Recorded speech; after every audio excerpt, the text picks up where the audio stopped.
friends, welcome back to Legalite Academy. So today we are going to discuss one passage based question over IPC. As you all know, criminal law हम लोगों का legal aptitude का बहुत important subject होता है for CLAT examination and specifically for all the law domain examinations. So let us start with the passage, and with the passage I will also be telling you कि आपको किस तरीके से passage की reading करनी है, कैसे कैसे आपको आंसर्स चूज करना है, because most of the students get struck there कि आंसर्स की चॉइस कैसे करनी होती है.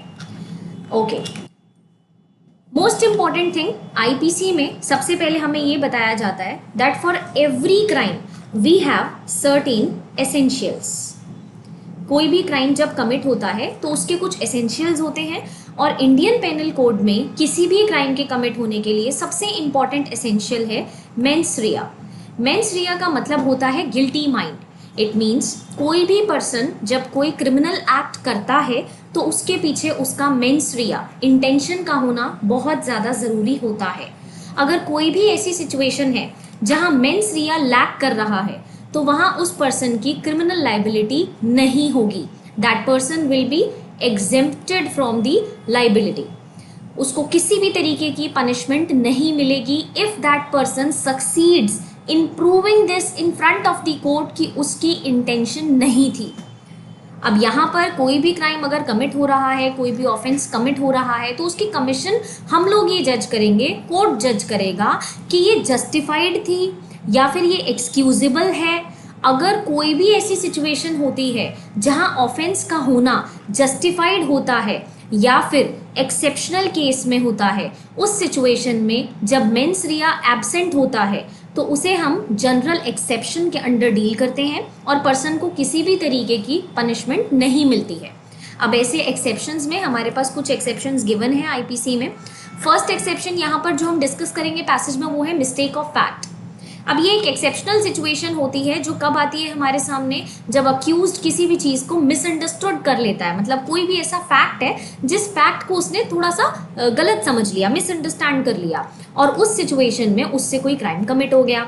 अब यहाँ पर जब हम लोग उसे लाइबल ठहराएंगे कोर्ट के सामने तो ऑब्वियसली वो कोर्ट के सामने ये बात बोलेगा कि जज साहब मेरी इंटेंशन नहीं थी, I was having no intention to commit this offence, but क्योंकि अब ये हो गया है और हमें ये चीज़ समझ में आ रही है कि उस पर्सन से ये चीज़ बाय मिस्टेक हुई है या फिर उसने ऐसा समझ लिया that he is bound to do this by law, इसमें उसकी कोई भी क्रिमिनल इंटेंशन नहीं थी. सेक्शन 76 हमें ये बोलता है कि अगर ऐसी सिचुएशन हमारे सामने आती है तो वहाँ हम इस पर्टिकुलर एक्ट को ऑफेंस कंसिडर नहीं करते हैं. हम ये देखते हैं कि ये जो भी एक्ट कमिट हुआ है इस पर्सन से अंडर मिस्टेक ऑफ फैक्ट हुआ है, और यहाँ इसका एक गुड फेथ था जो इसने विश्वास के बेसिस पर ये काम कर दिया. इसकी क्लियर इंटेंशंस यहाँ हमें नहीं दिखी. सो मिस्टेक ऑफ फैक्ट जो है ये एक एक्सेप्शनल केस होता है जहाँ एक्सेप्शनल केस में हम सामने वाले पर्सन को लाइबल नहीं ठहराते हैं for any kind of punishment. However, a mistake of fact will not be a valid defense if the act committed is illegal in itself. So for sure you need to keep this thing in your mind कि अगर आप कोई चीज़ legally कर रहे हैं और legally आप वो चीज़ करके और फिर आप कोर्ट के सामने जाते हैं तो कोर्ट आपको ऑब्वियसली, जब आपने देखा है कोर्ट ने कि भाई आपकी वहाँ पर कोई भी इंटेंशन नहीं थी, वहाँ पर आपका मेंस रिया एग्जिस्ट नहीं करता है, तब तो कोर्ट आपको ये एक्सेप्शन अप्लाई करेगा और आपको छोड़ेगा.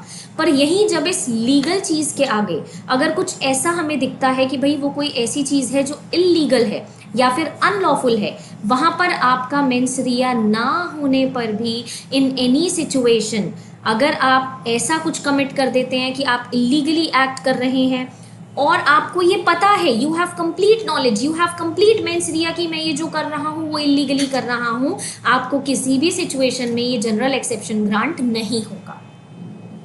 नेक्स्ट एक्सेप्शनल केस है accident.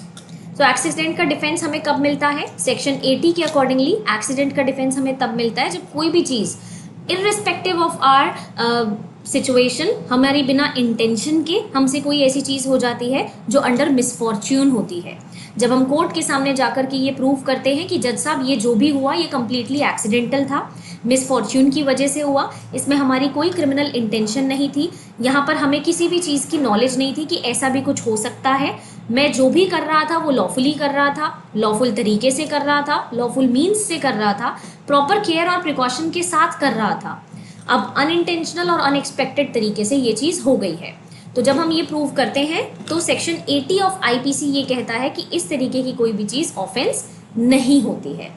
So in this situation एक चीज़ बहुत इंपॉर्टेंट हमारे सामने स्टैंड करती है कि हमें कोर्ट के सामने जाकर के प्रूव करना होगा। वंस वी प्रूव कि हमारी इंटेंशन नहीं थी, उसके बेसिस पर कोर्ट हमें छोड़ देगा। बट कहीं पर भी अगर ये प्रूव हो जाता है कि हमने जो भी किया वो इंटेंशनली किया, तो माय डियर स्टूडेंट्स वहाँ पे आपको जनरल एक्सेप्शन ग्रांट नहीं होगा। Okay, now let us start with the questions, because questions की प्रैक्टिस हमारे लिए बहुत ज़्यादा ज़रूरी है। माइंड इट बेटा, question practice is the key to your success. तो आप लोग जितना ज़्यादा क्वेश्चंस प्रैक्टिस करेंगे, पैसेज प्रैक्टिस करेंगे, उतना ही ज़्यादा बेटर तरीके से आप लोग अटेम्प्ट कर पाएंगे। So the first question, Jaisingh एक वांटेड क्रिमिनल है और उसका जो फेस है वो हर पुलिस स्टेशन में हमने पोस्टर्स बना करके वहाँ पर लगा दिया है, प्लास्टर कर दिया है, हर पब्लिक प्लेस में भोपाल में, क्योंकि उसको पुलिस ढूंढ रही है। नाउ उसको ढूंढने के पीछे एक मॉनेटरी अवार्ड भी है। जो भी इंसान उसे पकड़कर पुलिस तक लाता है तो उसे एक मॉनेटरी अवार्ड भी मिलेगा। एक दिन एक पर्सन है माइकल, वो जू में घूम रहा था और वहाँ पर उसे एक आदमी दिखा जो जयसिंह के जैसा दिखा। वो उसको पीछे पीछे फॉलो करता है और जब वो उसके काफ़ी क्लोज जाता है तो उसे हिट करता है, आयरन रॉड से उसको हिट करता है, जिसकी वजह से उसके हेड पर इंजरी हो जाती है और उसके बाद उसे पुलिस के पास ले आता है। बहुत क्लोजर एग्जामिनेशन के बाद ये पता चला कि जिस इंसान को हर्ट किया गया है वो तो जयसिंह है ही नहीं। Now in this situation can Michael take the defence of mistake of fact, क्योंकि एक्चुअली में तो उसे मिस्टेक ही हुआ है, उसे गलती लगी, उसने ऐसा देखा और उसे ऐसा लगा कि ये पर्सन जयसिंह है, बट एट द एंड वो जयसिंह नहीं निकला। तो क्या इस सिचुएशन में माइकल को कोर्ट मिस्टेक ऑफ फैक्ट के केस में छोड़ देगा या फिर माइकल को किसी तरीके की पनिशमेंट होगी?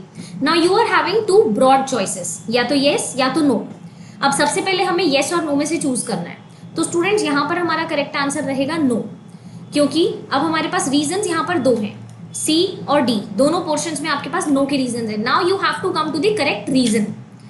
सी पोर्शन कहता है no as the act committed by Michael was illegal in itself, और डी कहता है no as Michael should have determined the identity first and then hit him. तो हमारे पास करेक्ट आंसर रहेगा ऑप्शन डी, क्योंकि माइकल को पहले आइडेंटिटी सर्च करनी चाहिए थी, उसे ये मिलाना चाहिए था, ये देखना चाहिए था कि ये वही बंदा है या नहीं है, एंड देन अगेन हिटिंग वाला पोर्शन तो यहाँ एग्जिस्ट ही नहीं करना चाहिए था। अनटिल एंड अनलेस वो दूर भाग ना रहा हो, वो उसकी पकड़ में ना रहा हो, तब तक वो उसे मार नहीं सकता है। So in every situation option D is the right answer, क्योंकि माइकल ने कुछ इलीगल नहीं करा, वो उसे पकड़ रहा था, वो बात सही है, बट क्योंकि जो लेटर पोर्शन है आपके क्वेश्चन का जहां पर उसने हिट कर दिया, वो चीज गलत हो गई। So option D here will be the right answer. Now next,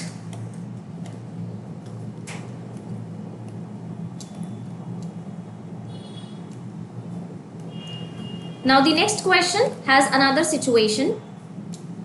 आपके पास सारे सिचुएशन बेस्ड क्वेश्चंस ही आएंगे, और इन सिचुएशन बेस्ड क्वेश्चंस में हम लोगों को ध्यान रखना है कि हमको किसी भी तरीके से एक्स्ट्रा थिंकिंग नहीं करनी है, ओवर थिंकिंग नहीं करनी है, because when we are going to over think over the situation we are going to mark the wrong answer for sure. Now the second question says Sameer and Saurabh, ये दो भाई हैं और ये एक अपार्टमेंट बिल्डिंग में थर्ड फ्लोर पे रहते हैं।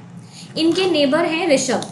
इन्हें ऐसा शक है कि ये जो दो भाई रहते हैं ये चावल राइस की स्मगलिंग करते हैं, क्योंकि डेली इनके घर पे सैक्स आते हैं राइस के और वो ग्रेन्स के, और वो ट्रांसपोर्ट होते हैं इनके फ्लैट से आते जाते हैं। इस बिलीफ में वो पुलिस स्टेशन में रिपोर्ट कर देते हैं, लोकल पुलिस स्टेशन में, कि हमारे यहाँ पर क्लोज नेबरहुड में राइस की स्मगलिंग होती है। अब जब पुलिस आती है, वो इन्वेस्टिगेट करती है, तो ऋषभ का जो सस्पिशियन होता है, जो उसका शक होता है, वो झूठा साबित हो जाता है। ऐसा कुछ नहीं है, वो किसी भी तरीके की स्मगलिंग नहीं कर रहे होते। क्या यहाँ पर ऋषभ एक मिस्टेक ऑफ फैक्ट का एक्सेप्शन अप्लाई कर सकता है? सो स्ट्रेट अवे हमारे पास यहाँ पर नो और येस का ऑप्शन है, तो आंसर विल बी येस, क्योंकि यहाँ पर ऋषभ की कोई इलीगल इंटेंशन या उसने कोई अनलॉफुल एक्टिविटी नहीं करी। उसने बहुत स्ट्रेट अवे, एक बहुत सीधे साधे तरीके से उसने इन्फॉर्म करा, जो एक इलाइट सिटीजन का रिस्पॉन्सिबिलिटी भी है कि अगर आपको आसपास कुछ गलत दिखता है तो पुलिस को इन्फॉर्म करो। There is nothing wrong in this. So correct answer here will be yes, mistake of fact का एक्सेप्शन ऋषभ को मिल सकता है। Now what would be the correct reason for this? Option B कहता है yes, as he reported the activity to the police in good faith. Option D कहता है yes, As if it were not for Rishabh, the act would have gone unreported. So correct answer here will be option B, क्योंकि उसने police को good faith में inform करा, which was actually good. Now moving on to the next situation.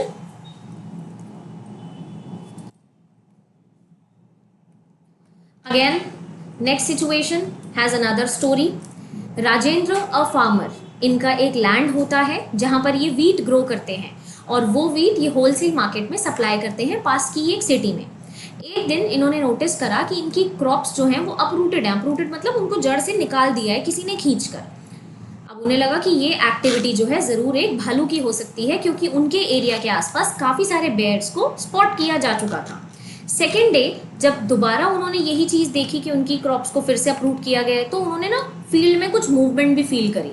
वो फटाफट से अपना बो लेकर आते हैं, एरो लेकर के आते हैं, और वो जिस स्पॉट पे उन्हें मूवमेंट फील होती है वो स्पॉट पे एकदम से फेंकते हैं अपना एरो, और वहाँ पर ही मूवमेंट उन्हें सेंस हुई थी, वहीं पर उन्होंने फेंक दिया. एकदम से उन्हें रियलाइज़ हुआ कि वो एक पर्सन था जिसे उस एरो की वजह से इंजरी हो गई.